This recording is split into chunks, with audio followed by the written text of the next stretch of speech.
Yes, people, welcome back to episode 18 of Keeping It Real. We apologize, we did skip a week last week. We both had extremely busy weeks, and we were both, well, I was a bit under the weather as well.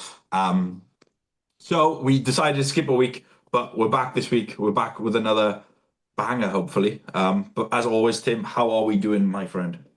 I'm very well, thank you, bro. Yeah, in a good spot. Things have died down in terms of competing. Two left. Got a girl on in America this weekend in bikini, and then I'm flying out to Amsterdam for the William Bonac Pro Qual for Patrick, who's just sent some photos through, and he's fucking. It's so cool working with someone like he's probably my first big guy, Mm. and just the daily changes that you see with such big guys is just ridiculous. Like you always see it, like someone like Martin. I remember when Martin was doing Prague against Bumstead, and I think they trained together with Brett, maybe 2-3 weeks out. Yeah, Martin looked like a sack of shit. Oh, do you remember seeing like was it Derek a couple of years ago? It was like 1 week yeah, out, and he yeah. was so soft, and then within a week it just changes, and it's literally just daily. With that much muscle, it is just daily changes, and then just making sure they don't flatten off too much. It's, I think, again, it's bodybuilding, but you do realize how important and different it is when you've got a lot of muscle. Oh yeah. There's like it changes everything. Yeah, And obviously he's got quite especially low body wise, he's pretty yeah, dominant low yeah, body, isn't he? yeah. His quads are Yeah, great. but he looked. I saw the photo. I think he posted photos yesterday or today or something, Yeah, and the they look. really tagged me in or something. Yeah, Yeah, and just looks crazy. He's got that grainy looking white boy skin as well, isn't he?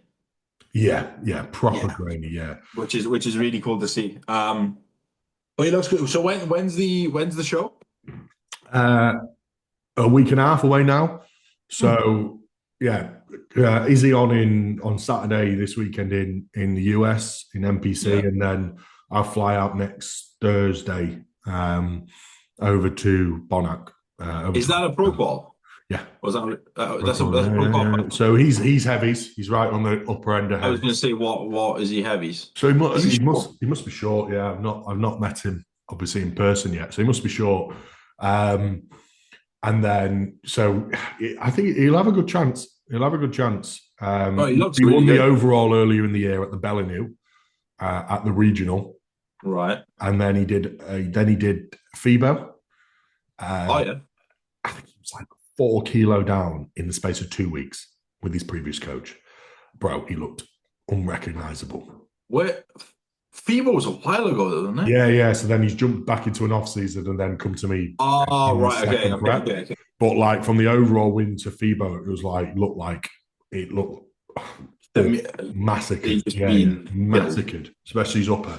So I think he'll have a really good chance. Obviously, you see what the supers are like, and then that'll wrap up the season. But it's a nice little end to the season, um, and then it's just other people starting prep for early on in the year. I've got a couple of people going Non-stop, isn't it? non-stop, which I It's, love. Which I love because when it's right. I know. I love it. it's depressing when there's nothing going on.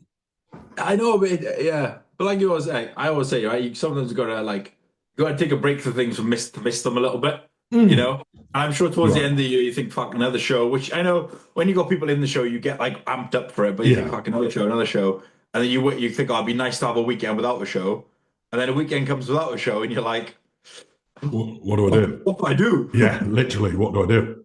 What do I do? I know, but bro, like by the time Christmas is over, like I said, you got people in prep. The season starts again, Feb, Yeah, yeah, March, yeah. It and starts you've got right back. shows going straight away. I just saw like PCA have already announced a few shows next year. Yeah, You've already got like the UKDFBA shows that are up. So it's yeah. I mean, every year the standard gets higher and there's more and more shows. So it's a PCA good have got. time Did to they say they've be. got 39? What 39. 39 shows? I swear I saw that on Instagram. Someone saying they've got 39 shows next year. Never look. Maybe I'm wrong.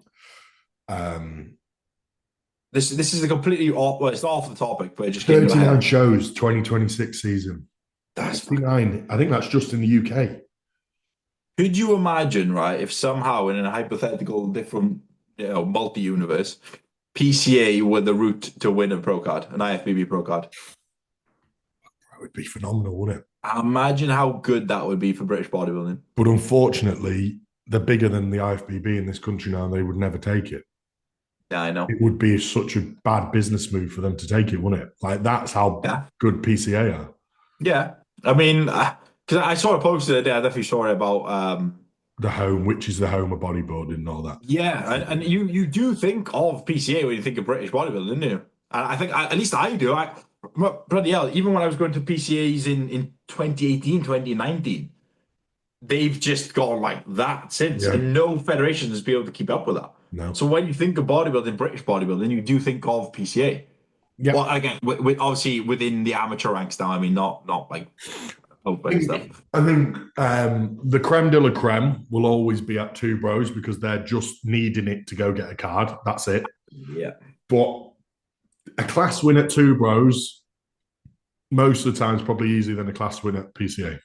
Oh yeah, Because there's probably 2, 3 in your class max, 4 max, whereas you could be stood with 20 people in a class at PCA. So unless you're winning that overall and you're chasing the card, there's honestly no point in doing the unless or bikini, I would say, purely because the posing's different and it's the NPC bikini. Yeah, that makes Apart from that, there's no reason to do Two Bros unless you want an IFBB Pro card. Yeah, it's very true. And I saw a lot of people commenting like, "Oh, what I want to do, the love of bodybuilding, how I get treated as an athlete is I prefer to do this instead of chasing a pro card," which is fair enough. But we've talked about it hundreds of times how important like the setup and how it is to be treated as an athlete in terms of like competing, because that's why we do it, isn't it? Yeah. I know we have goals, but why? Yeah, it's one of those. You think you do all that work just to be mistreated or feel like you're not having a good time on stage and stuff, or feel like you're just not enjoying what you're doing. Why the fuck are you doing it? But if it has to be done, then sometimes you got to do what you got to do. It's like a hurdle, isn't it? It's a hurdle you've got to jump in this. I don't know. It is a massive shame. I mean, you look at the PCA finals and worlds and the shows they put on, the swords, the gold swords. It's mega, in it. It is really fucking good. It's just, it's everything you want when you compete. That's it. Yeah. They pretty much tick every single box, and you can't complain. And that's why, again, they continue to grow. They got 39 shows. Which is fucking crazy. I don't know how they do it, man. They must be looking forward to the end of the year. I think so, and they're always there. The same judges, like fair play to them, and they start on time. They do a brilliant job. Yep. But how are you, bro? I'm good. Yeah, I'm good. I've had obviously we had a bit of a hiatus. So I've had a 2 weeks, not normality. That's not it. But I've had 2 weekends of a bit more like being a normal person. Obviously, I went to watch the rugby. Not this weekend gone, the one before that. That was awesome. And then this weekend we spent a couple of days in Solihull because we just had a hotel voucher to use, honestly. So we went to Solihull. Got the green lamppost and everything, right? Solihull. It was in a place called it was Solihull, but it was a place called Knoll or something. But it was actually sick. It was a tiny village. But Solihull itself is lovely. Lots of money. It's a really nice part of Birmingham. Yeah. And then we went into Birmingham, into the Birmingham Christmas markets. We've never been to them. I just don't like Birmingham, man. I just can't stand it. It's all. It's too many people. Like the markets were cool. They were a bit repetitive. Like I said, I love Christmas. It was cool to go there. It was just so many people. And it's so hard. Like I got an Uber from Solihull into Birmingham, and it took like an hour and 15 minutes. And the Uber driver was saying the traffic is worse here right now than it is in like central London. And he was like, it's just no point going anywhere. So it was just such a hassle to get there. Yeah. But it's kind of the reason, not the reason we went, but it was like we're here. We're like 25 minutes away because that's how long the distance was. Yeah. Without any traffic. So we decided to go. We went there for like 2 to 3 hours, and then came back, and then literally didn't fuck all for the rest of the weekend. I went to a gym on Saturday, and I tagged the gym, but I'm not going to name the gym. But let's just say I won't be going back to that gym because that was not a looked after gym. It just wasn't looked after whatsoever. it was freezing. It must have been like -7 in that gym. But What yeah, else? it was What was else was weird. wrong with it? It was just a bit weird. It was just like you got there, and you got you got to put a code in, and you've got to go through like the turn thing. Well, it says on there if you want a single session, bring this number. So I rang this number, and this guy was like, "Oh, it has to be cash," and there was no one behind reception. So I was like, "All right, yeah, no worries." So I ring him, I'm like, let me check if I got cash. So I finally found some money, bring him again. He's like, oh, I'll be there now. Next thing he comes to a door, goes, looks at me and Laura and goes, yeah, 20 quid. Give him 20 quid. He goes, where are you coming from? He goes, I went out South Wales. And he goes, oh, right. Opens door and he goes, enjoy. And just leaves. I was like, what the fuck? Like, but then, yeah, started training. All the machines were just like, some were replicas, some I don't even know what the fuck they were, but a lot of them just hadn't had any work on them in it's probably since that gym's been open. Um, it was just a weird dynamic, and like the setup was all right, but it was just so cold. Machines were just a bit. But I had a pretty decent session. It's one of those, right, that you jump on 7 different machines, and out of 7 of them, you go, okay, only this one feels actually like All right. normal. Yeah. Yeah, it's not sticking, it's not feeling super heavy. Like, so I literally just did like 3 sets of this fucking flat press. It was like almost like a Nautilus, like, When you jump on like a replica and you're like, okay, like that, okay, that's the Nautilus replica, the hammer strip. And you yeah. get on, you press, and then it's like, like what the, the atoms are so different, and it's like There was there was this like it was this Panata, old like super old school Panata, like super incline press, right?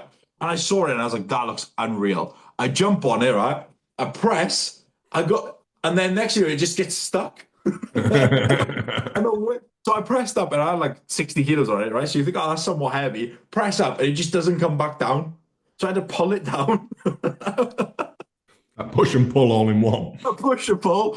Um, But yeah, it felt good because obviously I took like last week, like I said, a bit ill, so I took a few days off. So went to the gym. We got done in like an hour and a bit, done a bit of cardio, fucked off. So yeah, it was just a nice weekend of chilling. And now back to it, locked in as the kids say now until Christmas. So yeah, it was just nice to get away a bit as well and enjoy a bit of normality because I have been pretty on it for me for quite some time. So Yeah. it was good. But yeah, we're back now and I feel good again. So. I guess it leads us into today's topic, which we're going to cover the WNBF a little bit. Yeah. I believe. The WNBF Worlds. I mean, neither of us were there, so again, take it with a um, Take everything with a pinch of massive salt pinch. because we weren't there. And I think it's always there. AJ Kelly says, how can you Yeah, review a show if you weren't there? yeah. Different I in always say that. person. Say that Uh, again. I was just saying in his accent, and he's like, it's different in person. Wow. The odd. So yeah, WNBF overall overarching thoughts from what you've seen, amateur pro, standard Um, production. Yeah, the I won't lie, I haven't seen a lot. I haven't not seen a lot. But from what I saw, the men's physique class looked the pro men's physique that was unreal. From what I saw, I know got to be good if Joven comes second, doesn't it? yeah, that's but the guy. To be fair, the guy that completed him was very complete. You can see Yeah, why they give it to him. yeah. But Jovin's got those massive arms, isn't he? Um, yeah, the bodybuilding. Uh, Again, the standard in bodybuilding is like at the pro level is actually pretty phenomenal, isn't it? Yeah. It's crazy. Like, but the thing is, this is what when people are like, "Oh, he's not natty." They have such a natty look that you can't describe. Yeah. You just they have this like they all have this like same look to them, like a paper thin, like Nothing's like overwhelming as well. But yeah, they've got big quads, but they're not like overwhelming. no. No overwhelming delts, traps, rear shot. They all look. Yeah, yeah, It's just like this intangible look that, like, yeah. and again, super clean. No, yeah, it's And so also, they weigh 70 fucking 3 kilo. Like they're not. that's what I mean. Do you know? I know. Like, come on. Like I said, I saw a common friend, Radu, right? So he posted like a photo and he was like 78 kilos or 76 kilos. And if you don't know him or you don't know bodybuilding, you look at that without the weight and think, and he goes, I'm natty. You're like, no, that's not natty. Yeah, yeah. There's no way. But then you see 78 kilos and you realize how light that is in comparison. and then it's a lot more believable. But yeah, honestly, I didn't see a lot. But I know Yeah, I that think so. I thought it wasn't super well documented, to be honest. no, like I don't know, maybe because where it was, maybe there wasn't many people out there that we know that we thought. Well, actually, no, there was, wasn't there? Yeah. There was quite a few. That light heavy pro class was nuts. That was Was where the that overall winner was. He's called Eddie, that isn't he? Eddie Yeah. Eddie S something? Yeah. I think So he was light heavy and he won the pro class and then won the overall. That class was fucking nuts. was that Babacar in that? Was he in the show? I saw again. I saw a guy. I don't even know. I don't know. I think Radu was maybe in it and he came fourth or fifth. Radu was in. Was he in middleweights or was he light heavyweights? Maybe he was middleweights, to be fair. So Oh, Radu won the overall of the amateurs. right. Okay. I don't know if it was middleweights. The heavyweight winner was that Kita, wasn't it? Kita? What, in the pro?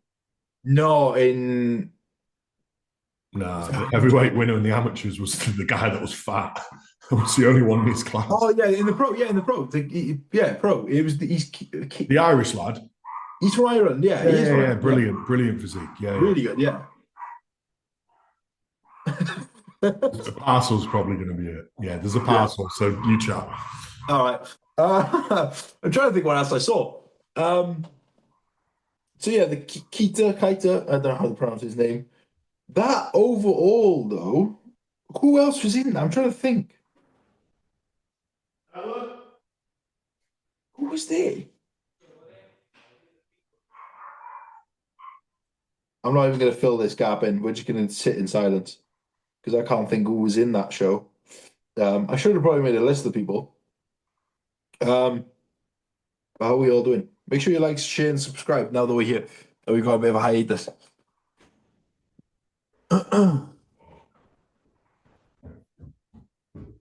Who else? Sorry.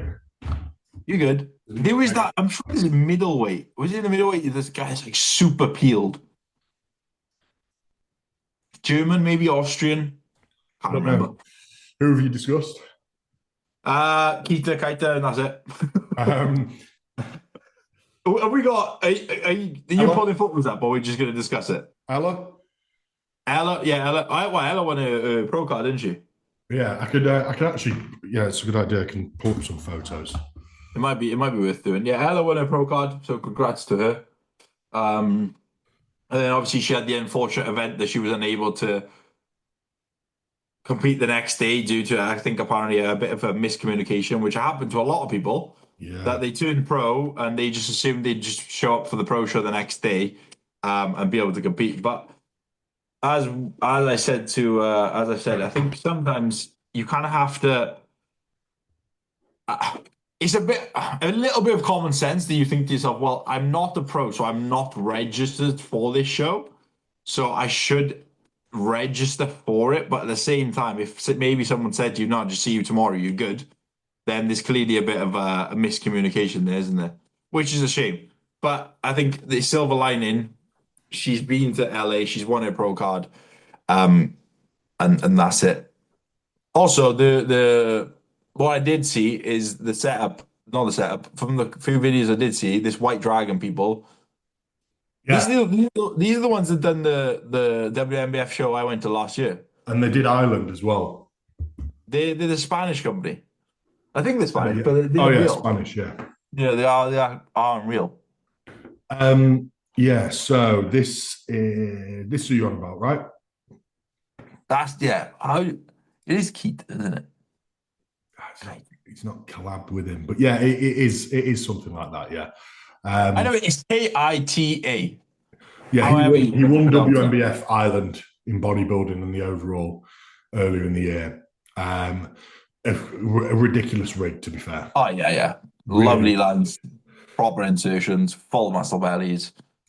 And this is Eddie, Eddie, yeah, he is nuts, isn't he? yeah. He's up there with one of the best on the planet. I don't know if Oh he's won yeah. it before, but I know he's won the worlds a few times, I think. Really, really, really impressive. Dense as well for a natty. Yeah. Uh, I know that who's this? Don't know that. Dunno. I know that girl with in the red bikini up again a little bit. The her. I think that's her. Yeah. She's a freak Peeled. in a good way. She's peeled. Oh, she women's bodybuilding. Yeah. Yeah, yeah. Wow. Yeah. She's done the Natty Olympia quite a few times. Yeah. The I think this pinnacle. is like I'm pretty sure she's won this like three times now. Her glutes are peeled. Yeah, she's She's skin like skin. she's Wow. like 21, 22 or something. Yeah, I've seen the back double. She's fucking Yeah, yeah. peeled. She's wild. Snap back and that. Jordan's on stage. Then we've got Ella. That's a cool shot. Yeah, that's a pretty cool shot. Who won Sick photo. figure? Did she do? Yeah, she's done figure. Yeah. She did fit body as well and came second, I think. Which I think fit body's like physique for them. Right. Okay. But yeah, it must be. I don't know why they have the different names. I really don't know why. It gets a bit confusing, doesn't it? Yeah, so she did Wicked, and then obviously she didn't do the overall because she didn't know she had to register, which I believe is the same with this kid. Yeah, I seen that. Yeah. So he won Classic Tall, and then he never registered as well, which you can understand. Like, there's the side where it's like, well, obviously you've got to register. Maybe you thought you could do it in the morning or something. Yeah. But then there's I've just won the world championships and my emotions are so high and I want to go not celebrate, but just let sink it in. And also I need to go peak for tomorrow. I need to get a meal in. Yeah. So yeah, there's both It sides. might just not be one of those things that crosses your mind there and then. But I mean, surely as a Fed, you can just sign them in the morning. That's what I don't get. It's like, surely you could just go, yeah, it's fine. We'll add you on, or you can pay the fee later on. Whatever, if there is an entry fee or whatever it may be. Radu. For anyone listening, Jack beat Radu at the universe 2 years ago. Yep. And it was the whole crowd was just chanting. Radu. Yeah, I was in his home territory, in his backyard. Yeah. And he's a pretty popular guy in Romania, isn't he? He's got like 100k followers. 200,000 followers. I remember David saying, "Oh, you can beat against Radu." Oh, and I was like, "Who? That's not Radu. That's not Radu." Yeah, we didn't know who Radu was. But one of the nicest people I've ever met as well in my life. Yeah, super nice guy. Dense as fuck, isn't he? So much density, yeah. That rear double, quarter twisted rear double, that from the opposite side. I mean, even this side looks pretty. Even dense, yeah. Massive glutes as well. I think he's 8 kilo up now. What, from Romania? Jesus. But the thing is, yeah, he won he won bodybuilding and classic in Romania, didn't he? Yeah. He's just a bit slight through the quads. That's it. Yeah, he's a bit slight through the quad. But the thing is, it's one of those, right? You slight through the quad and you've got arms that good. It just makes your quads look a bit worse again. Yeah. And then he has denser like hamstrings and glutes, so it makes but he's got fucking hell, he's got an incredible physique. I think this guy's Irish, I believe, who came second to Radu. Or was that third? Third. That's third, yeah, I'd say. Yeah, that's third. I think he's Irish as well. I think so. Is he? Yeah, I believe so. I think he's who won PCA Ireland overall when Nico didn't do it. I think he's Irish bodybuilding's growing, A lot more Irish people competing. Yeah.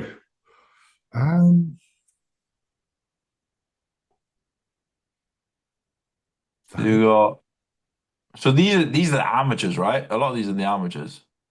Yeah. And then you got the pros at the top here. Is this classic? Yeah, so that's AJ's lad, isn't it? Yeah. Great physique. Great physique. Yeah. Good, nice actual classic lines. Who's this guy? Classic lines. You know he does men's physique as well. So this is classic short winner. Okay, standard. Yeah. I know in Classic Tour there was Petru, Josh Campbell's lad who won WNBF. Oh, is he? He's Romanian. Is he Romanian? Somehow is he Romanian? Representing Team UK, but he's Romanian. Oh, oh, really? And lives in Romania, by the way. How does that happen then? I think because he won it at the Supernaturals, he's representing Team UK for some reason.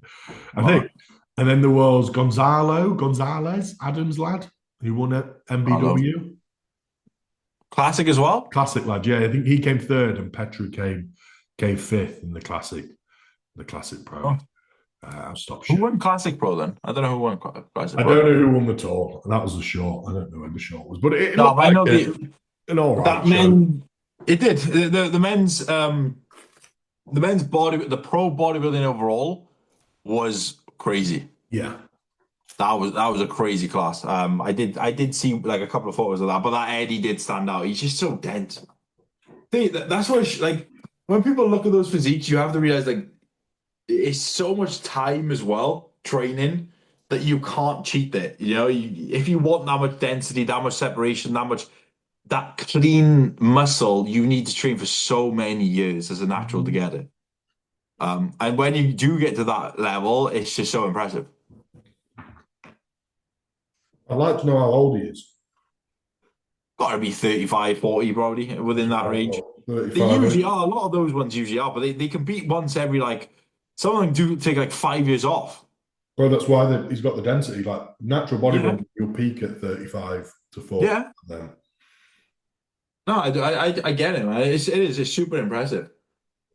very, very good. So yeah, the show as a whole, the pro standard was really good. The amateur was all right.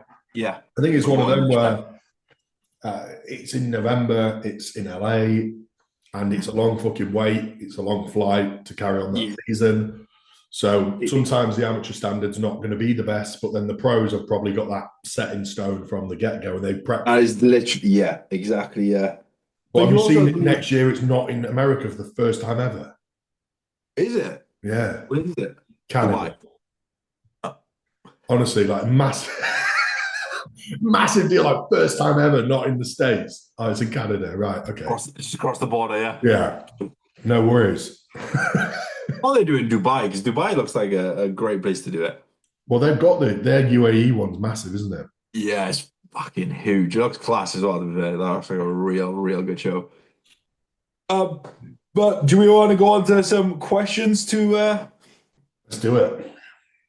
have you got any that you wanted to Yeah, I can pull up. I was going to do. I have a Q&A that I was going to do the other day that I haven't done yet, but I may as well answer someone here. because if not, I got a bunch, and I've also written down a few rapid fires that I've always got in the back pocket just in case. Um, People love them.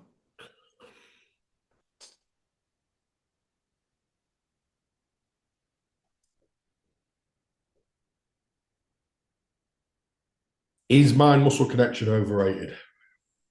Is mind muscle connection overrated? Yeah. Um, Overrated, yes. Yeah.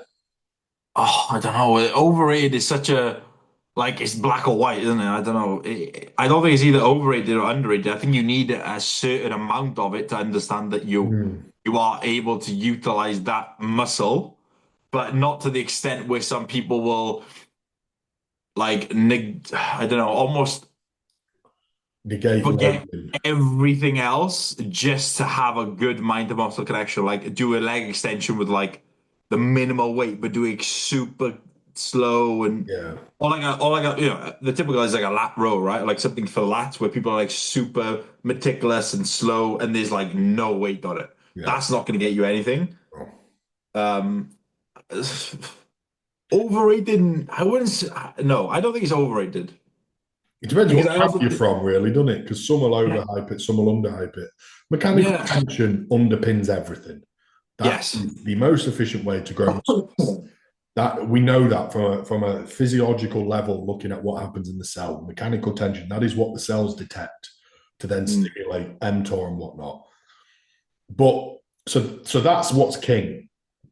But when I think about myself and I think, what are my shit body parts? Hamstrings, biceps, calves, zero my muscle connection. Never have in my life. That's what I was going to say is I think from what I see and know, the people who have a weaker body part, they usually don't connect with it as well. Yeah. So there has to, that alone kind of gives you an indicator if like it's important, Yeah. but not to the extent where there's if you feel the muscle work, it's growing. Like it has to be a bit, like I said, there has to be mechanical tension because otherwise you can do, like you said, with your back. If you were to do a preacher curl with no weight on it and take like 5 seconds up, you will feel it work. Yeah. But as soon as you start adding load, if that goes, there's that like that middle ground, isn't it? So I wouldn't say it's overrated, but it's not. You can't just put all the eggs in that basket of, oh, I Yeah. can feel this muscle work, so it's working, so it's growing. Agreed. Agreed. There's some merit to it because, as I said, my lat I can get a pump now, and my lats are great. Chest the same. Hamstrings I can put anything on a hamstring cone. I don't feel a thing, and they don't. Yeah. But yeah, mechanical tension's king. But there still needs to be an element of lifting with intent. The only thing I'll add to that is this year I've put a bit more emphasis on feeling muscles more, Yeah. as in like just and by what I mean by that is literally standardizing my form on the exercises I do for those weaker body parts, and then making sure that that's standardized, that doesn't change, and then I just get stronger. Yeah. That's it. And But the my feel back, never changes despite the loading. yes. And I don't, if that feeling goes, then I haven't earned per se the right to increase the load just yet. And Yeah. I have got stronger week after week after week. And then obviously it showed within my back, my hamstrings, my glutes, they've all grown Yeah. just from that, just by making sure that I am training with intent towards that muscle per se. Agreed. You got a question, bro? Um, I mean, I got one, but it's really deep straight away. So I'm not gonna. It's like, but I've got like quicker ones. If you want to go through those. Go on then. Um, Underrated exercise in the gym. Underrated exercises. Yeah. Seated cable neutral grip row. Oh, like the Arnold. Yeah. Goated. Yeah. It is. And when you do it, you feel like a fucking bodybuilder as well. It's one Yeah. of them. Do you know what? I remember, like, a quick story. When me and Jack went to Vegas, we our last pump session, right? We were in a gym that didn't have like a neutral. So it had a neutral grip, but it was the typical, right? So I put it on the machine. Jack was like, "Oh no, don't use that. We want it to be wider." He'd never used one before. He said, so we I done bet it, he fell right? in love with it, didn't he? And he went, "Oh my God." And he was like, "Bro," he said, "Bro, I cannot wait to go back and grow and do these." And we were doing like the typical Arnold fucking, Joe, we're just two lads in Vegas last pump session. We're like, fuck it, let's do it. So I was like, I'm not looking for the perfect Yeah. angle right now. It's our last set kind of thing. Yeah, but he's like, oh my God. He fucking loved I it. can imagine. Yeah, I think Um, that's underrated. yeah. For me, honestly, dumbbell lateral raises. Mm. I've said it before. For me, I know the cuffs machine's awesome, but for me, a dumbbell lateral raise is the goat for delts. They fell There's out something of about it. fashion, didn't they? They fell It out. is. It is. I know, but there's something about holding a fucking dumbbell. I mean, a little bit of a swing to it. I think that's a similar with the case. Something about doing it that makes you feel a Just little doing bit it. more. Yeah, cuffs are great and whatnot, but Unleashed. sometimes you don't. You feel a bit of a pansy, don't you? Yeah, I put them on and I'm like, oh, yeah, please, no one look at me. Especially then when you're holding a D handle with the cuff around you as well. Oh, bro. Do you know what, right? It don't matter how much, like, how better it could feel or how less, like, how, if it took tension off my elbows, I'm not doing it. I'd rather have fucked up elbows. I know, I know, I I'm know. not doing it, man. Oh, fucking hell. Like, no, there's no chance. No offense to anyone that does that. And I'm sure it's for a good reason, but I can't do it. I can't Yeah. let myself do it. I'm not going down to that level. Cuffs are enough.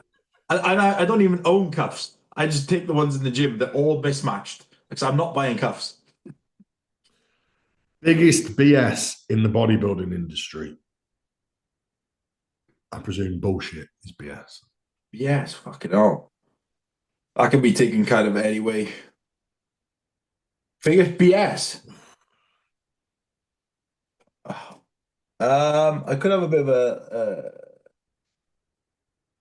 a oh, what's the word? Controversial one. Coaches. Well, Uh, you know what? what I Mine was mean, similar to an extent. what I mean is, I think the biggest. BS right now, there's a bit of a common theme is coaches believing they're like more important than the actual athlete, and coaches having a lot more like I'm the coach, that's my athlete, that's my like yes, but it's still all the athlete's work. Mm. Or you have the coach there within your corner, but I feel like coaches are a bit in. There's a lot more coaches, a lot more entitled lately than there are Mm. like humble coaches. I think the worst one of them opposing coaches. I think they're the worst for that. Yeah, fuck them. Fucking, No, bro, I agree. And that's like, not you because we're both coaches as well. bro. But No, 10 I couldn't IFBB agree. pro cards as opposing coach. Are you I couldn't fucking agree real? more, bro. I haven't got a single. There's not a single. You'll never see a single thing in my bio that says I've got this amount of wins, this amount of. I've helped all these people. Like posing is important, but let's be real. Yeah, Let's fucking be chill the real. fuck out with If that. you can't, if you've got a shit rig, you're not out posing the guy with a good rig. No. You know, it doesn't matter how much work I do, and this is no offense to anyone, right? But sometimes I get posing inquiries, and I'm like, why? What's the point? And that it is, and that's just me being realistic, right? I'm like, but why? What's this gonna do? Yeah. There's so much work that needs to be done first. How, and we've discussed it before, like, how can I teach you to pose? How can I get you to engage a lat if there's no lat?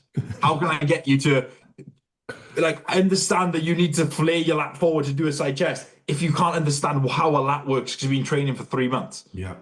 So honestly, I completely agree. Yeah. But I agree, the athletes do the work at the end of the day. Yeah, no, Yeah. I think it's just a lot of like, especially with people like leaving coaches and the coaches speaking publicly, like, "Oh, I've done this for them, I done that for them." Yeah, you got paid and you done your job Yeah. that you got paid for. Yeah. That's it. You're seeing it at the higher level a lot, aren't you? Yeah. It's just entitlement, man. I think ego is getting in the mix, and let's not forget, like before, it was like there was 5, 6 coaches, and now there's 5, 6 thousand. Yeah. And I think ego is like I'm a better coach than you. It's all pissing contests. Yeah. I've got better athletes. My athlete's done this. It's like yeah, but the athlete will also make the coach. So it's like there has to be like a level headedness. I think a lot of people let it get to them now, especially within like with how the industry is at the moment. Yeah. So I'd say that the biggest well again, there's plenty more we could probably go into, but I think with coaches, BS is doing an online course or a seminar and then regurgitating it the next day in your stories. yeah. Oh, fucking hell. It's just so obvious to try and get clients. Suddenly you're an injury specialist or gut health Yeah. specialist, and it's just from the course you just bought or the seminar, the consult you did yesterday with the guy who actually knows what he's on about. Oh, Yeah. that Bro, drives but how how often do you see it, man? It's like spitting out studies or spitting out like information or like, oh, this like again with like peptides, this peptide's good for this. It's like, yeah, but you only know that because you read someone else say that who also read something who read something. So all of it, it's just trickle down information that you're just spitting out. That's it. That's it. Yeah. Hormonal specialist, like, oh, I once had fucking hormone issues, now I don't. I'm a specialist. You know what? You are fucking special. Yeah, you are fucking special. Um, if you could only prep competitors for one class for the rest of your career, what would it be? What class would it be? Classic bodybuilding. Yeah, I didn't know if you were going to go for classic or honestly, I didn't know if you were going to go for bikini. Uh, I'd toss up. However, I just think the being a man and it's probably just a little bit more fun in classic with even down to like drug usage and peaking and shit. Like it's probably keep me entertained for a bit longer. Yeah, that makes sense. If I could only do one, and then bikini would be a close second. Yeah, So one of them. You? I'd naturally say classic. Yeah. But I also do like I can't, but I also like the fact that bodybuilding allows you just to get someone as peeled as possible whilst trying to keep them as big as possible. Yeah. Sometimes it's a little bit less thought process. You know exactly what you need to do. As It's like dry do and that. as full and as hard as possible. Yeah. Everything. Yeah. But within then the classic like that criteria looking for a bit more of a niche, that is a bit more like, oh, I guess it's the same for bikini, isn't it? Because you're looking for Yeah, the minuscule. nuances. Even making weight within classic and managing weight caps is Yeah, it's a bit challenging. exciting. It's a bit Yeah, exciting. Yeah. yeah. Yeah, so I'd say classic as well, probably. One overrated and one underrated thing in the industry. Overrated. Oh, Oh, I just thought one. I've forgotten it. I know. Underrated. Overrated, underrated. I'll give mine if you want. Thought too. What? Overrated loom. I fucking hate loom. And I think it's fucking pointless. Sure. Sure, yes. Oh, fuck, that's good. No, actually, no. I'll go off on a tangent otherwise. I But think yeah, loom is just there's specific instances it's needed and whatnot, but I think 90% of the time it's pointless and it's just coaches dick swinging. How long can your loom be when 90% of your loom is oh. you telling them about your week that they don't want to hear? And I think underrated is the ability to coach. I think that's lost these days. The actual Yes. ability to coach. Yeah. As you said, it doesn't matter what seminar, consult, course you've done, but if you haven't got the eye, you don't know what you're looking for, you haven't got the anecdotal experience of what this does, what that does. I think the ability, the art of coaching we've spoken about before is disappearing with how many coaches are coming about. Textbook coaches. Yes. So they're my two. But honestly, I'm not even going to think of two because I just agree so much with those two because they're thoughts that have been on my brain lately. Yeah. I honestly, and I just think like we've been around the industry for quite some time. We've seen different physique, we've seen different things, right? And like when I first got into it, it was like your coaches were like the known coaches, and there wasn't many of them, and they all had that eye. We've talked about it many times, right? So you grow up around that, you're around that, and you start to develop it yourself. You see, like I said, we're talking about PCAs 2018s, 19s. You step on those stages, you see some of the best athletes in the world. A lot of them IFBB pros now, and you can see what it is that makes them that great. You know, whereas now we've got X amount more coaches, X amount more athletes. So that's lost a little bit as well. The ability to coach on like an individual level and understanding people, not only it's not just like what you write and what you tell people to do. It's like understanding the needs, understanding what they, how to just manage them Get the or best out of them, what to say at the right time. to come up within their life. How can you become a competitive bodybuilding coach when you've done one show? And this is no, again, if someone's watching this, they've done one show and now they prepping competitors. I don't mean this in a disrespectful way, but you have zero experience. Nothing. There's no experience. You've done one show, one prep, one post show. You've only ever skinned the cat one way. You've only ever trained one way, which was learned 2 years of watching a couple of videos on YouTube. You have no like, this is my way. I'm doing this now. I'm going to get people ready for stage. I'm going to do a pre-prep. I'm going to do this. You're only doing it because it's what people have told you to do. Yeah. You've never tried to do things and go, that's right, that's wrong. Mm-hmm. So yeah, I was thinking the other day and I was like, how the fuck have you got a competitor? And there's some people I saw, right? And I'm like, how? You've just finished your first ever show. You look shit. You were fat, and now you've got people ready for again. And I don't mean this, but it does fuck me off sometimes, right? No, I completely fucking agree. And it just waters down, and then you see it. You see people backstage, and this. It goes back to what I said about entitled coaches. Like you see them backstage, and they're like looking at an athlete, and they got their fucking bottle of glaze, and they're like, brother, he's not coming top three. Fucking, he's not getting in the third call out. You know what I mean? Oh, I have seen some howlers recently, bro. People spouting nonsense, and then when they get the client, they've made them 10 times fucking worse. Like I know, so much worse. But that's the thing. And then you're like, oh yeah, but he's got the spreadsheet, he's got the loom. Oh, he's got the loom, he's got the data. He's got the data. Look at this data I've got. He knows how many shit she's had last week. Like, oh, he's got it fucking on lock, but she's looked worse than ever. She's looked the worst. She's out. Look, we looked. Oh, we landed the look. This is we wanted to be 63.75 on this. And I'm like, motherfucking no, the weight is so. Motherfucker. Like, look, bro, how many times have we said it, right? You don't prep a physique off a fucking number. You prep it off a look. A look. It's a look. Someone can check in, and before you look at anything they've done throughout that week, you can look at it and go, yes, Or you can go, something's gone wrong. And then you look at the data and you go, I see where it's gone wrong. Yeah. This could have an indication. That isn't, people look at the numbers before they look at the physique, or they don't look at the physique naturally because they don't know how to dissect it or even understand what's going on. They Imagine can't being see 2 the hours data out, change. 2 hours out, bro. Jump on the scales. Oh, you're a kilo under than where we want. You look absolutely mega, by the way. But But you're on. or you're a Yeah. kilo up. Whoa, pull the fluid. Let's get that weight down.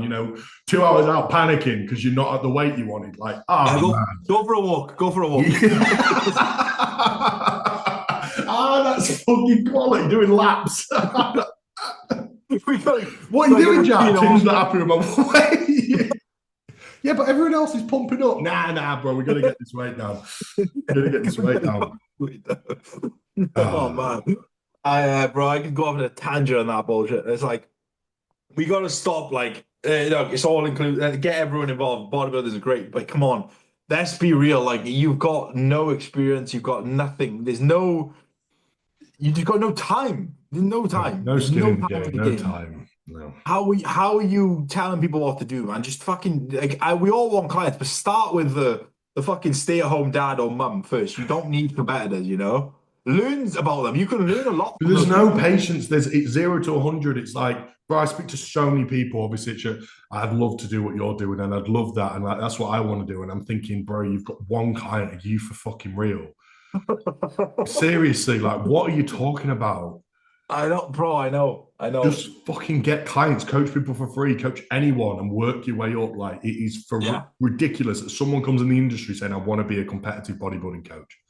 Like, that's goal one. Like, that's like saying, "I want to be a Champions League finalist." Like, That's what I mean, though. But do you know what I don't get, right? Especially within the fucking industry we're in, it's like looking at physique and go, "Oh, do you know what? I want that soon." and they're like 35 and they've been training for 20 years. Yeah. Like, if you're realistic towards someone's physique, you have to be realistic towards someone's coaching, like a fucking platform. Yeah. If someone's got 100 clients, you're like, "Oh, I really need that. I want that." But then you look back and they go, "Oh yeah, but they have been doing this for 11 years." Yeah. Bro, how Not many times do I say about I haven't got super heavyweights and huge open bodybuilders yet? Guess what? I've not been in the game long enough and got the skin to literally have that many yet. man. But that's being fucking realistic. It's being realistic. I'm 27. I'm not going to get 38-year-old super heavies right now that are going to put their trust in me because they're going to trust the 40-year-old that's been in the game 20 years. Yeah. Like, it's as simple as that. Like, people need to stop this shit. You got one? I'm ready for scrapping. What would you do if you weren't in the bodybuilding scene? What would I do? I wouldn't have. Bodybuilding has given me my life. I wouldn't have a clue. I don't know. Bodybuilding has given me everything. I owe everything to bodybuilding. Fair enough. And why do it? No, but it's true, isn't it? Like, why do it? Because it's given me everything. Yeah. I fell in love with someone at such a young age that has given me the life that I wanted. And it's fucking took a long time to work there as well. And it has given me everything. I don't know what I'd do because I don't take authority well, and I wouldn't be working for someone, and I'd be successful at something because I've got that in me, and I'd be doing something on my own in terms of a business. But I don't know. I have no idea because it's shaped me from such a young age. It's what I wanted from such a young age that I've had no other thought. Well, for reference, I wanted to be a dentist. And then Did you? Yeah. So I was doing my A-levels and GCSEs to be a dentist. Work experience as a dentist. I was going to uni to be a dentist. And then I pulled out, had a year out, and went and did sports science instead. Now, the only reason I did sports science was because I literally thought I'd be playing footy, right? So I went and did an interview at Leeds. And I was asking them, like, how practical is this? And they were like, yeah, we're more kind of lab-based. And I came away from the interview, I got the offer. I said to mum and dad, like, nah, they're more lab-based. Like, they're not like playing football and stuff. So I went to Birmingham because they were more practical, thinking I'm going to be knocking a ball about doing sports science. What they meant was practical in the lab and shit. Never kicked the ball once. I thought I was literally off to go do PE at uni. And then I went and did the nutrition masters, all a waste of absolute waste of time. Again, textbook shit that is not remotely, it does not transfer to the real world. According to my master's nutrition degree, you can't absorb more than 40 grams of carbohydrate post-workout and shit. and I'm sat Yeah. there scratching my head, or they're telling me straight to my face, an isolate will not digest better than a whey because there's only 1 gram less of carb. And I'm sat there like, but it does. Like, I know it does. I've got clients where it does. So I don't know. I don't know. What would you be doing, bro? I have no idea, to be honest. I couldn't give you a concrete answer. At one point when I was in school, I did want to become like a PE teacher. But I couldn't imagine myself working with like kids and stuff, honestly. No. Like, nah, I think I'd end up battering them and just getting like honestly, I hate I do. I don't hate kids, but yeah, I'd just be like, you prick. Yeah, I'd lose it. A little shit. Honestly, if I had to take a guess, just before I moved back here, I was supposed to do like it was almost like what would you call it? Like for these sport like what do you call the sports? Like mountain biking, excursions, rock climbing, what are they called?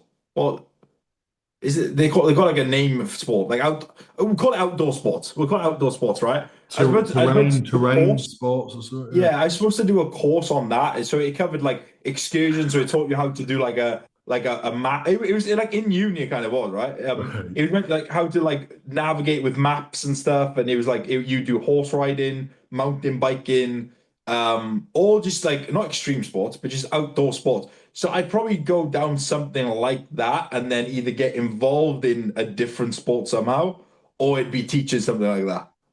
I could so imagine rocking up to like some outdoor motorbiking and dirt tracking, and you're the fucking tutor for the day. Or like a PGL. You're at Yeah. PGL. Bro, it would honestly it'd just be that. Or I don't know. Mountaineering or something. Yeah. Just bro, I used to love like I'd go on excursions all the time. We'd set off, right? We'd fucking honestly, we'd drive to the middle of nowhere with a map, and then you gotta get home using that map, hitchhiking, whatever you want. And The that was way when I you was like say stuff kills me. Like, oh, bro, I love excursions.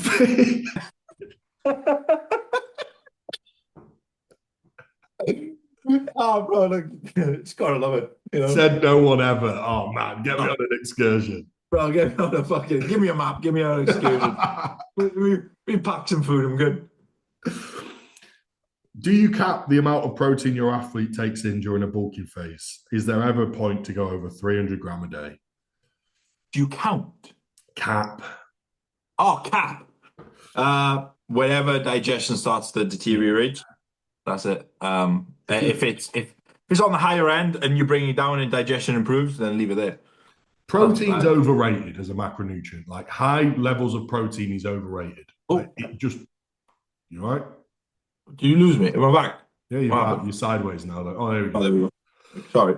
High levels of protein are overrated. Like that's legit. These high protein diets and it doesn't work. It fucks digestion. However, there's no cap on it because it depends what you eat. Yeah. And it also depends then how much food you're on and how much of that's coming from an indirect source. Because if you're on 6,000 calories a day, there's gonna be 75 gram might be from indirect rice, bagels, sourdough, So like, no, there's no cap. But you don't need excessive protein if it's going to start skewing with your GI tract. No, I think it's all based off GI, and then again, how much you need. Yeah, I think most people could probably bring protein down quite a little bit compared to what they actually eat. Yeah. Especially when you're in an off season or in a surplus. Right, we'll do. Start bench cell. Ah, let's go. Perlo. Paul Scholes. David Silva. All a little bit different. Oh, God, because I can either go head or heart here. You're building a team. Who do I want in my team? I'm going to sell David Silva. Oh. Okay. I'm going to bench Paul Scholes. I'm going to play Perlo. I knew you'd go with Perlo, I think. That's heart, though. That's heart. I reckon Perlo is unbelievable, but I think nostalgia makes him seem a little bit better than maybe he was. I reckon maybe he had more games that went under the radar. when someone like Pirlo, I've sold David Silva, but he does so much work that is unseen and not appreciated. Where everything Pirlo does is flashy and Yeah, you remember, right? David yeah, Silva keeps the team ticking. And maybe Scholes is maybe in between the two a little bit, where yeah. does a bit more dog work and does flashy shit. But I think my heart just says that having someone that with that finesse like Pirlo in the team, I could maybe have a David Silva next to him, but I couldn't have another Pirlo. That's what I mean. When I wrote them down myself, obviously, and I was like, I didn't want to make it so like David Silva, Bernardo Silva, and like I don't know Odegaard or something. They're all Yeah, like very similar. But I thought if a bit different, but I think I'd sell Pirlo. but yeah. And then Yeah, bench Scholes play Silva. I think I'd play Silva. Yeah, as an impact, I think I'd play Silva. Do you not think Scholes just has a bit of a question mark, in my opinion? I do because I can't remember him doing as much as like Gerrard and Lampard within those three, right? Like Yeah, an impact. I can't remember as much, but he also did start playing a bit earlier than them, didn't he? So when I'm thinking of yeah. them, like I'm thinking when I think of Scholes, I always think of Champions League, 2008 Champions League against Barcelona when he scored that goal. The volley goal. Yeah. I know he's got a few goal volleys that I've seen, but it was more of like the precision of his passing and stuff, wasn't it? But then I'm like, but if he was playing, I always think this is how I think. If he was playing right now, how would he do? Well, they all Where say someone like, Scholes would be the one that fit in now. Like Gerard 2 weeks ago, in an interview with BT or with Rio, said Scholes would be the best midfielder in the league right now. really? See, with Scholes with me, the reason why it's a question mark, and it's not because I don't believe he's ridiculous. It's just everything I feel like I've been told about Scholes. I feel like it's always ex-pros telling That's me what on I an mean. interview or on a podcast how good Scholes was. But when I look back, I just think about Lampard running games, scoring crazy goals, being always on the end of that box. I think about Gerrard, and I don't like Yeah. Gerrard. And it kills me to say, but I just think about Gerrard running games. And the Oh, Scholes, I look back and I just think he was overshadowed by so many people in that United side that hmm. I don't think back to Scholes. So there's a That's what. question mark. How good was Scholes? How Yeah. he was shit for England. Maybe we just missed like a His period of when he prime used. primes. I mean, bro, he retired, came back 6 months later, did a shift at 36 and won the league again. Like that is He nuts. Like that scored is against City, nuts. didn't he? Yeah, he did. And like same Yeah, with Giggs. Like I feel like Giggs is like was just so consistently good, but good. yeah, You yeah. know what I Not mean? elite. Yeah. No, I don't think he's in that bracket. I think he's But just then you don't get, yeah. But then again, he's got like this. Is he still got the assist record, or is he up? I don't know if he's up there. I he's can't remember. he's got to be up there. I think. But he's also got it because he's also played like 840 games. Yeah, exactly. So that's like assisting. But I mean, one assist in every four games isn't too bad when you've played 800. Yeah, I get. So Yeah, but I tell you what, bro, assists. I think people need to knock this assist shit on the fucking head. I think yeah, it's so. Look, no bias. Assists came out to try and bolster Messi's records. I'm telling you now. It's the only fucking reason it came about. No one spoke about assists. My dad's never talked about an assist in his fucking life, right? Suddenly, when Messi needed his numbers being statted up, so the goals yeah, per game was better, assists came out. Bro, assists are so pointless. It all comes down to how they finished it. yeah, It's like you want about coaching, right? And it's down to the yeah, athlete at the end of the day. And post yeah, show, it's down to how the athlete handles it. It's down to what the athlete does in the prep. They've done it. Well, I'm yeah. sorry, but so many assists get recorded, and it's like it's down to how they finish it. Yeah, I get Even if that. it's a I see that beautiful ball in argument. on a fucking sixpence, they've still got to put it past the. It's the hardest Yeah. part. Goals and assists do not carry the same weight. Yet people like to No, I argue don't. that I they do. definitely don't think they carry the same weight whatsoever. But a good assist is appreciated. Like, You know, bro, when you see a phenomenal pass, whether the yeah, no, finish it is is good or unbelievable, but it shouldn't be recorded in a start. Or it I should be think it put should be. together That's it. goals and Yeah, assists. I don't yeah. think. It has to be like a pinch of salt, doesn't it? But I'd go with them. I'd go for Pirlo. Yeah, You'd start Silver, really. I think I would, man. When you look Do you back, think he was that he's so good? good. Dear. I think he was. Again, maybe so I saw him more. I watched him more. Whereas again, like I said, Scholes, I forget about him a little bit. Same as Pirlo. Like Silver I think could barely get in the Spain team for years, bro. I know, but you are talking about Busquets, Xavi, and Iniesta, which probably are the three best midfielders of all time, apart from Zidane. And then I probably put Fabregas got in a bit over him. Yeah, well, he started. They were doing the false nine with Fabregas, weren't they? Yeah, I don't know. He was at That's the Valencia, thing. At one Valencia, wasn't point, it, before City? yeah, literally at one point, Spain chose to play with no strikers when they had I know, David Villa, Torres, and Llorente I know, just to have an extra midfielder on I know. because they had Xavi Alonso on the bench, they had Busquets, they had fucking Juan Mata, they had David Silva. They were like, oh, who do we start? Yeah, I But remember play, that backfired a bit when they didn't play a striker, didn't it? Was that the what was that the no, that's when they won the Euros. The against Italy like 4-1 in the final, 2012 Euros. was that the second Euros they won? That was it. So they won 2008 Euros, 2010 10 World World Cup, Cup, then the Euros. 2012 Euros.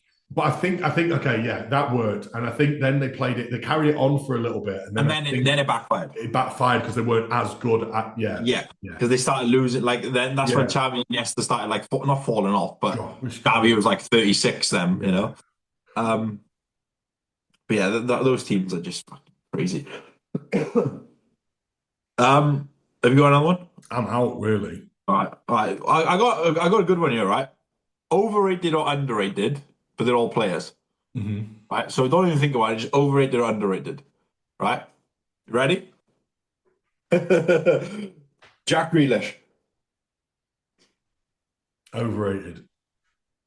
McAllister. Can I caveat that, please? Yeah. Okay, cool. 100 million price tag makes him overrated. Yeah. Jack Grealish used to be one of my favourite players. Now you adored him, and all I wanted England to do was play him. When he was at Villa, and the team was built around Grealish, phenomenal. Pep Guardiola's killed Grealish, Mm. and the price tag has. So I was going to say overrated now, but I love him. Yeah, okay, that's fair enough. I think you're probably one of the only people I've ever heard say they love Jack Grealish. I feel like he's more disliked than he is liked. Probably, But probably. but now it's weird how the human mind works. When he was at City, I was like, ah, prick. But Yeah, now when he's at Everton, he's doing well. I'm like, nice. yeah. Let's go. Yeah. Yeah, go on. Right. Who's next? Yeah, McAllister. Properly rated. Okay, probably rated. Kyle Walker. Overrated. Actually, I think he's underrated. I think he's underrated for how consistent he was, but overrated in terms of what he can do.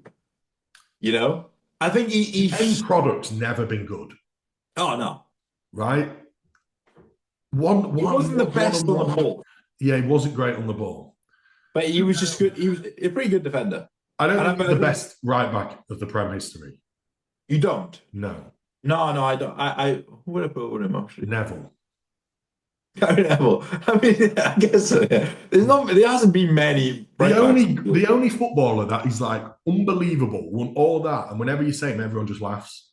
He can't catch a break, can he? I Like know. he's so good, he's won everything, Yeah, and everyone just rips the fuck out of it. yeah, that's true. You just forget about them though, don't you? Yeah, Because it's just like just before our time. All right, David Luiz. David Luiz, fucking hell, wow,